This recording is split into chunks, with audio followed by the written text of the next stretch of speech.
Oh, hello! In this video, I show you how to make sourdough baguette and the right way to shape it with this easy sourdough baguette recipe coming up.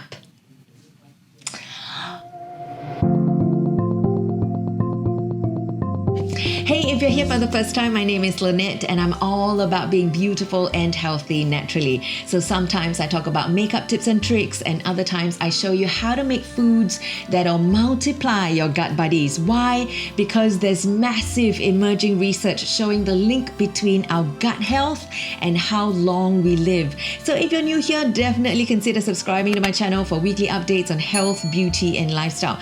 In the meantime, if you have been following me for a while now, you'll know that I just mastered the sourdough ciabatta not too long ago. And if you want to check out the video I made, then click or tap right there. And since the baguette is the ciabatta's French counterpart, also made with the same 4 basic ingredients, I thought I'll make a video to show you how the baguette is done and shaped differently. Talking about that, I've often wondered about the distinctive shape of the baguette, and apparently there are many fascinating stories as to why the baguette is so long. In one of them, it seems Napoleon had a hand in it. He wanted a bread that could easily fit into the soldiers' trouser pockets. You know, food on the go. Another story tells of how, in a bid to stem the rising tide of violence amongst foreign workers in France, this bread then can be easily broken or torn apart, became the perfect excuse for banning anyone from bringing knives to work, supposedly for cutting bread. Yeah, right.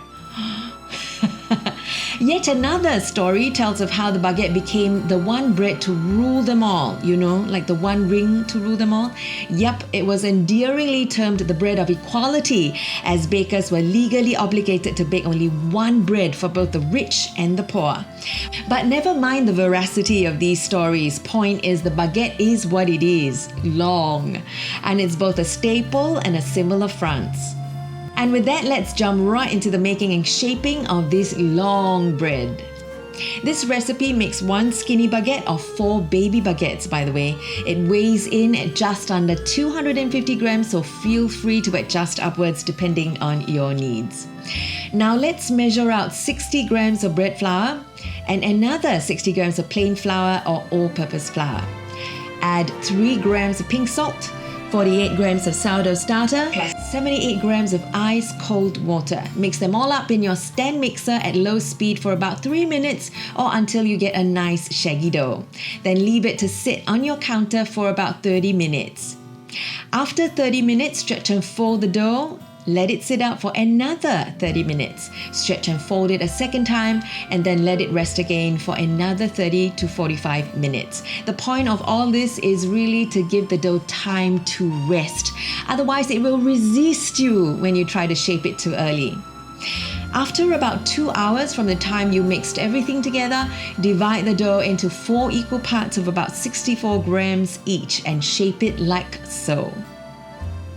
Again, I'm using extra virgin olive oil here because I just find that it's easier for me to shape my dough and I just like how it feels.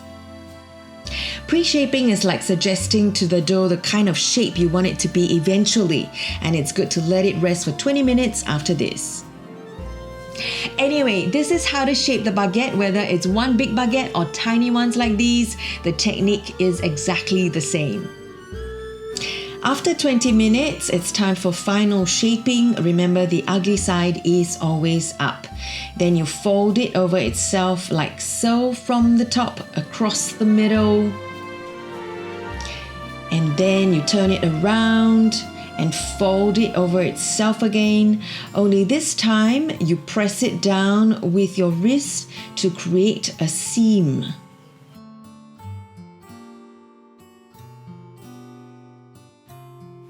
Here, I'm also just pinching the huge air bubbles out, and then you roll it out from the middle to even it out. Pinch and roll some more to achieve the pointy ends.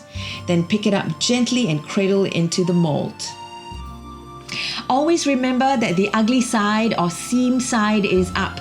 But because I'm going to bake these baby baguettes in this silicone tray, I'm going to make sure that the seam side is facing down. Then what I'm gonna do is to wrap the whole tray up in a large Ziploc bag so it doesn't dry out on me, and place it on my dresser in my 24 degrees Celsius air-conditioned bedroom and let it sit there overnight. Okay, so this is 7 a.m. the next morning. Remember to preheat your oven till it reaches an internal temperature of 230 degrees Celsius. Mine takes about, give and take, half an hour to get there. Meanwhile, look, the bread has ballooned overnight. While waiting for the oven to preheat, you can either place this in the fridge or leave it in your air-conditioned room. Once the oven is ready, take it out of the Ziploc bag, make a couple of slashes on the surface so the steam from within has a way to escape.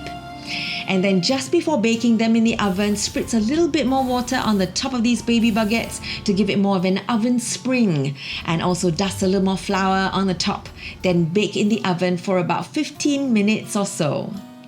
When it's done, take it out of the oven and let it sit on a cooling rack for at least 5 hours or more before cutting it, or you can also leave it till the next day to cut it. But for the purposes of this video, and also because I'm super excited to see the inside, I'm cutting this after just 1 hour. Anyway, here's what it looks like on the inside. And here's how you can turn it into one quick dinner. If you want to learn why we need to and how I de-seed and de-skin a tomato in less than a minute, then remember to subscribe and hit the notification bell so you know when I upload that new video. It's a really simple, quick and easy snack idea you can explore with baby baguettes. And there you have it. That's how to make sourdough baguette with an easy sourdough baguette recipe. Hope you enjoyed this video, and if you did, it'd be great if you could give it a thumbs up and share it with your friends. Meanwhile, have fun trying this recipe. Tag me at Lynette Tan when you do, or you can also hit me up with questions in the comment section below. But for now, you have a beautiful day.